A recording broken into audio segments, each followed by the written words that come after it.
Les autorités chinoises admettent que le barrage des Trois Gorges a bougé, fui et s'est déformé. Le jour même, le barrage a subi la plus grave inondation de l'année. L'état de guerre est déclaré dans la capitale du Xinjiang pendant l'épidémie. Tous les quartiers sont confinés et les transports sont interrompus. Une dissimulation possible a été révélée. Des images de drones révèlent des musulmans ouïghours du Xinjiang ligotés, les yeux bandés et embarqués dans un train pour une destination inconnue. L'ambassadeur de Chine au Royaume-Uni a vu ces images et sa réponse est devenue virale sur le web. Les nouvelles concernant une éventuelle interdiction de voyage aux États-Unis pour les membres du Parti communiste chinois ont rendu populaires les termes « quitter le PCC » en langue chinoise sur le moteur de recherche Google. Et plus de 600 législateurs et fonctionnaires américains et internationaux ont condamné le régime chinois pour la persécution des pratiquants de Falun Gong à l'occasion du 21e anniversaire de la répression exercée par le PCC contre ce groupe spirituel. Bienvenue dans Regard sur la Chine, je suis Vladian Huitens. Après que le barrage des Trois Gorges ait connu son plus haut taux d'inondation cette année, les autorités ont admis que le barrage s'est déformé, déplacé et a essuyé des fuites. Le lendemain, les autorités en aval ont fait exploser un barrage pour libérer le surplus d'eau. Au cours du week-end, le célèbre barrage des Trois Gorges en Chine, situé sur le fleuve Yangtze, a connu ses plus graves inondations cette année. Le même jour, les autorités ont admis que le barrage a bougé, a fui et s'est déformé. Le samedi 18 juillet, une nouvelle série d'inondations a frappé le barrage. Les eaux entrantes atteignant plus de 60 000 m3 par seconde. C'est 2 fois le taux de la deuxième des plus puissantes inondations. Le même jour, le média d'État de Chine continentale Xinhua a rapporté que le barrage s'est déformé, a bougé et a fui. Mais le reportage n'a pas donné de chiffres précis, préférant souligner que tous les principaux paramètres ne dépassent pas le seuil de la normale. Avec les fortes pluies, l'augmentation de l'eau du barrage a également fait monter en flèche le niveau de l'eau en aval. Cela a conduit les autorités de la province de l'Anhui à faire exploser un barrage local aux premières heures du matin afin de réduire la pression. Les autorités chinoises ont utilisé la même tactique en 1998, pendant la pire inondation du pays dans les dernières décennies. Le lundi 20 juillet, le niveau d'eau à l'intérieur du barrage des Trois Gorges était encore au-dessus de son niveau d'alerte. Alors que les inondations du Yangtze persistent, un autre grand fleuve, situé plus au nord, est également submergé. La région située entre les deux fleuves est donc menacée et elle constitue l'un des centres économiques les plus importants de Chine. Passons maintenant à la situation du virus dans la région chinoise du Xinjiang. Urumqi, la capitale du Xinjiang, s'est déclarée en état de guerre le week-end du 18 juillet. Tous les quartiers de la région ont été mis en confinement et les équipes médicales de 10 provinces chinoises ont été envoyées dans la ville pour aider au dépistage du virus. Selon les médias chinois, même les hôtels sont sollicités. Un membre du personnel de l'hôtel rapporte que depuis le 12 juillet, son hôtel a commencé à accepter les clients en quarantaine qui ont été en contact étroit avec des patients contaminés par le virus. Le lendemain, près d'une centaine de personnes ont rempli l'hôtel. Mais les autorités sanitaires de la ville et la commission de la santé n'ont annoncé les cas confirmés que 4 jours plus tard. C'est également le jour où l'ordre a été donné de confiner la ville. Les patients concernés sont actuellement soignés à l'hôpital d'Urumqi spécialisé dans les maladies infectieuses. Un médecin nous a dit que tous les habitants de la ville doivent être dépistés. Il a ajouté que l'hôpital est fermé à clé et qu'aucun médecin n'est autorisé à quitter les lieux. Cette mesure de confinement, assez soudaine, a surpris de nombreux habitants de la ville et ne leur a pas laissé le temps de se préparer. Le propriétaire d'un commerce nous a dit qu'il n'a pris connaissance du confinement qu'à 22h30 ce soir-là. À ce moment-là, les supermarchés, les magasins de riz et de céréales étaient déjà fermés lorsqu'il est sorti pour faire ses provisions. La plupart des trains et des vols entrant et sortant de la ville ont été suspendus. Aucun bus ou taxi n'est disponible non plus. Si les clients des hôtels veulent quitter la ville, ils doivent contacter la direction de la communauté locale pour demander un test de dépistage du virus. Si le test s'avère négatif, la direction de la communauté organisera le transport vers la gare ou l'aéroport. Mais pour l'instant, on ne sait pas quand la circulation des trains va reprendre.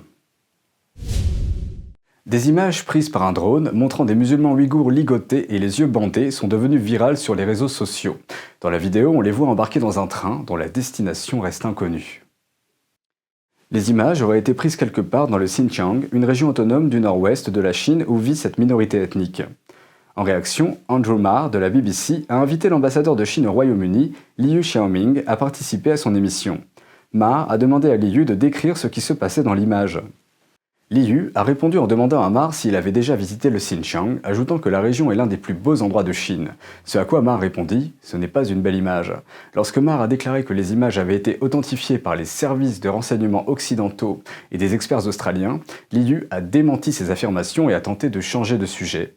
Il a rejeté l'allégation et a déclaré que les services secrets occidentaux avaient déjà fait auparavant de fausses déclarations contre la Chine.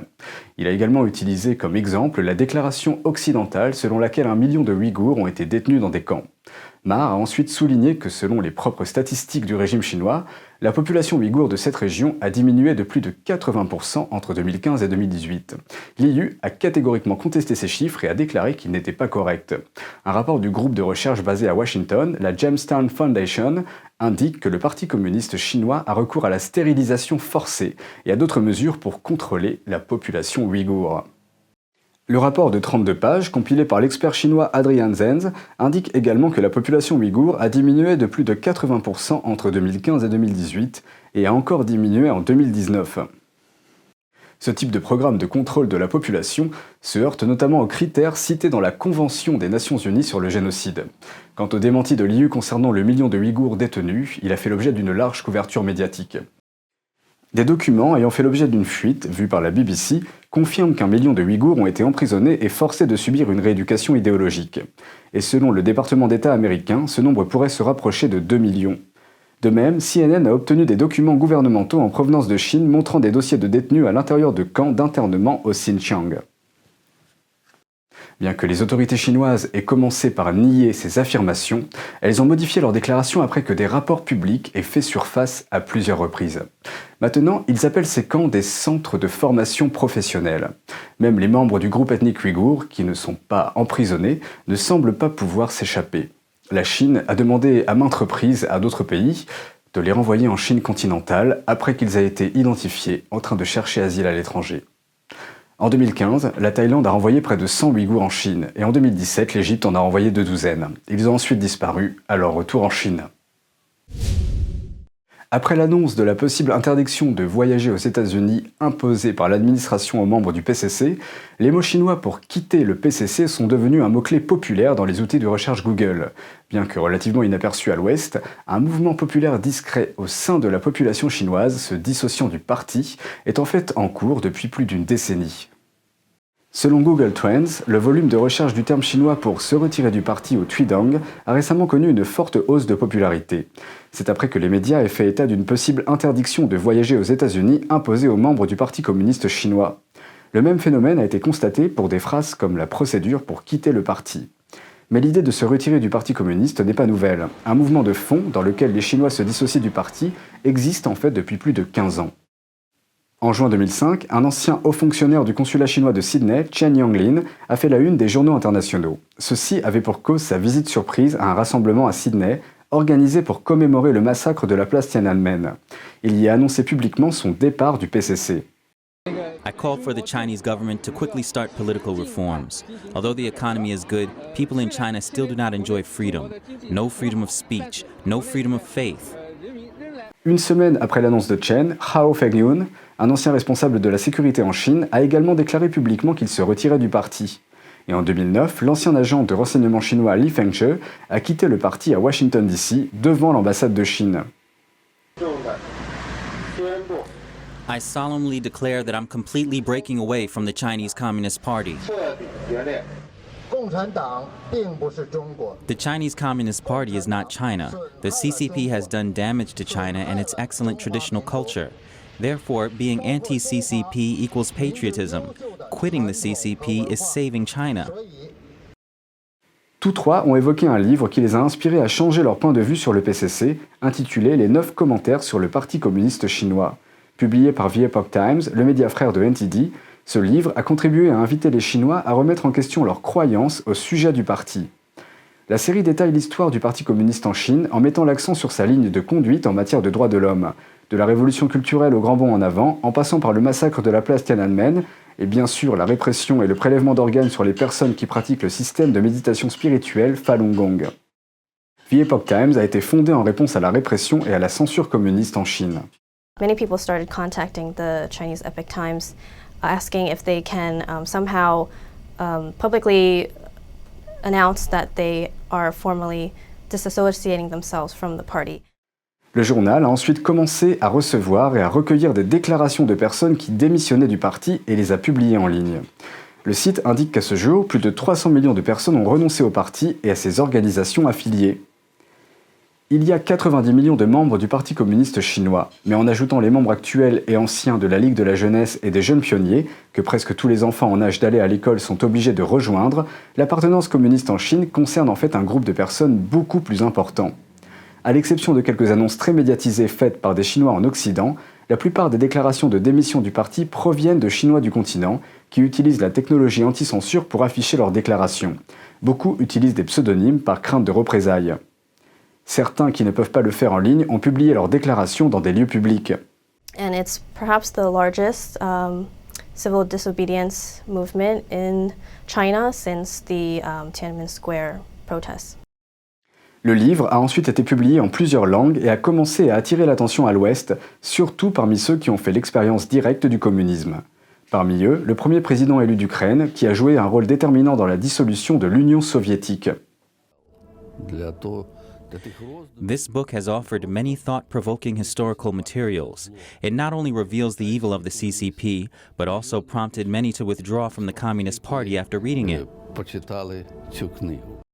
L'ancien président polonais Lech Wałęsa, qui a également conduit son pays hors du communisme, a qualifié ce mouvement de tsunami de l'histoire. Il a déclaré que la lutte contre le communisme n'était pas encore terminée, mais que rien ne pouvait plus l'arrêter, ajoutant « La lutte contre le communisme n'est pas terminée. Personne ne peut arrêter un esprit en quête de liberté et de vérité. » Les chercheurs estiment qu'environ 80 millions de personnes sont mortes en Chine sous le régime communiste. Depuis la fin de la guerre froide, la lutte contre le communisme semble être une bataille solitaire et difficile, surtout pour ceux qui vivent encore sous les lois communistes. Mais ces dernières années, la montée en puissance du régime est devenue de plus en plus évidente pour les personnes qui vivent sous ce régime. En 2014, un groupe d'étudiants manifestants a occupé le Parlement de Taïwan en signe de résistance à un accord commercial avec la Chine. Ils craignaient que la Chine ne réprime la liberté de l'île en utilisant un levier économique. Dans le cadre de ce qu'on appelle le mouvement tournesol, les jeunes Taïwanais ont scandé un slogan issu du mouvement Tuidang de la Chine continentale « Le ciel détruira le Parti communiste chinois ». Heaven will destroy the CCP. Heaven will destroy the CCP. Heaven will destroy the CCP. Le slogan a pris encore plus d'ampleur lorsque Pékin a commencé à renforcer son contrôle sur Hong Kong l'année dernière. As a person, as a Hong Konger, I'm not afraid. Heaven will destroy the CCP. Stop the one-party dictatorship.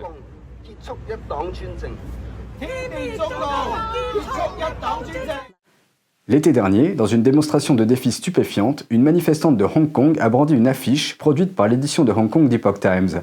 Au même moment, elle a fait signe à un policier qui avait son arme pointée sur elle. Les responsables de l'administration de Trump ont récemment mis l'accent sur les différences entre le régime et le peuple chinois. Un commentateur des affaires chinoises a déclaré qu'en ciblant spécifiquement le parti, les États-Unis diminuent progressivement la légitimité du régime communiste. Plus de 600 législateurs dans le monde entier ont posé leur stylo sur le papier pour dénoncer une persécution qui dure depuis 21 ans. Ils ont condamné le régime chinois pour sa répression des pratiquants de Falun Gong. Le 20 juillet a marqué la 21e année de la persécution par le Parti communiste chinois de ce groupe spirituel. Des dizaines de législateurs américains et de fonctionnaires de tous bords expriment leur solidarité avec les pratiquants de Falun Gong et les remercient pour leur combat pour la défense de la liberté religieuse. Ce groupe spirituel a été emprisonné et torturé en Chine. L'année dernière, un tribunal populaire indépendant à Londres a conclu que le régime chinois a et continue de prélever les organes des pratiquants de Falun Gong pour les vendre afin d'en tirer profit. Les médias d'État chinois ont d'abord fait la promotion de cette pratique pour son efficacité à améliorer la santé. Mais l'ancien leader communiste Jiang Zemin a commencé la persécution en 1999 lorsque le groupe spirituel est devenu si populaire que le nombre de personnes qui le pratiquent a dépassé celui des membres du Parti communiste. Dans une déclaration vidéo, le commissaire de la Commission américaine sur la liberté religieuse internationale a demandé à la Chine de mettre fin à ses attaques contre cette pratique. Communist China is the greatest threat to religious freedom in the world. No one else is even close. Il a applaudi les efforts du groupe spirituel dans sa lutte contre la persécution et a demandé au gouvernement américain de mener une enquête sur les allégations de prélèvement forcé d'organes en Chine.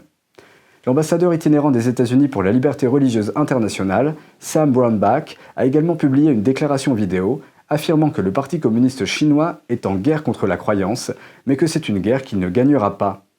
May next year be not the 22nd anniversary that we recognize the persecution, but the first year we recognize the freedom of the people of Falun Gong and everybody throughout China to practice their faith freely. 14 législateurs américains démocrates et 15 républicains ont envoyé des lettres pour manifester leur solidarité. Le Falun Gong, également connu sous le nom de Falun Dafa, est une discipline spirituelle qui comprend des exercices de méditation et un ensemble d'enseignements moraux basés sur les principes de vérité, de compassion et de tolérance. Au plus fort de sa popularité, la discipline était pratiquée par environ 70 millions de personnes avant la persécution. Plus de 600 législateurs de 30 pays ont publié une déclaration commune appelant le Parti communiste chinois à mettre immédiatement fin à sa campagne brutale contre le Falun Gong. Bitter Winter, un magazine consacré à la liberté religieuse en Chine, a qualifié le montant du soutien international de sans précédent, ne soutenant pas les fausses nouvelles diffusées par le PCC. Her name is Zhongfang Yang. She passed away on July 2nd, 2002. She was 37 years old. Selon le centre d'information du Falun Dafa, plus de 4000 pratiquants seraient morts sous la torture. Cependant, en raison de la difficulté à obtenir des informations de la Chine, le centre a déclaré que le nombre réel de morts est probablement beaucoup plus élevé. Et la brutalité continue aujourd'hui. Au moins 27 pratiquants de Falun Gong ont été persécutés à mort en mai cette année. 10 d'entre eux sont morts pendant leur détention dans un poste de police ou une prison locale. Le 20 juillet 2020 porte une signification particulière pour les pratiquants de Falun Gong du monde entier. Depuis 21 ans, ils ont défendu leur foi partout dans le monde. Ce jour-là, des pratiquants français de Falun Gong se sont à nouveau réunis devant le consulat chinois à Paris. Ils ont organisé un rassemblement et ont exposé à la communauté locale la persécution exercée par le Parti communiste chinois. Leur demande est d'obtenir justice de façon pacifique et rationnelle, en appelant tout le monde à travailler ensemble pour mettre fin à cette persécution qui dure depuis 21 ans. 3 membres du Congrès français et un ancien ministre ont également exprimé leur soutien aux pratiquants de Falun Gong. Le député Jean-Luc Laglaise a envoyé une vidéo pour l'occasion. En tant que parlementaire français, je considère qu'il est de mon devoir de rester vigilant vis-à-vis de tout ce qui touche à l'expression des droits de l'homme, en France, bien sûr, mais partout dans le monde. Et aujourd'hui, ça fait 21 ans que les Falun Gong sont l'objet d'une répression de la part de la Chine. Et donc, je considère que la France et l'Europe doivent mettre en œuvre tous les moyens pour peser sur la Chine, pour que la Chine respecte les droits de l'homme dans son pays. Et le secrétaire d'État américain Mike Pompeo a également exigé, lundi 20 juillet, que le régime mette fin à la persécution de cette pratique de méditation spirituelle. Pompeo a déclaré « 21 ans de persécution des pratiquants de Falun Gong, c'est beaucoup trop long et cela doit cesser ». Il a accueilli une pratiquante qui a survécu à la torture du Parti communiste chinois dans un camp de travail pour s'exprimer au ministère afin de faire avancer la liberté religieuse. Le centre d'information du Falun Dafa affirme que la déclaration de Pompeo et son soutien de longue date inspireront des millions de Chinois à poursuivre leur quête de liberté.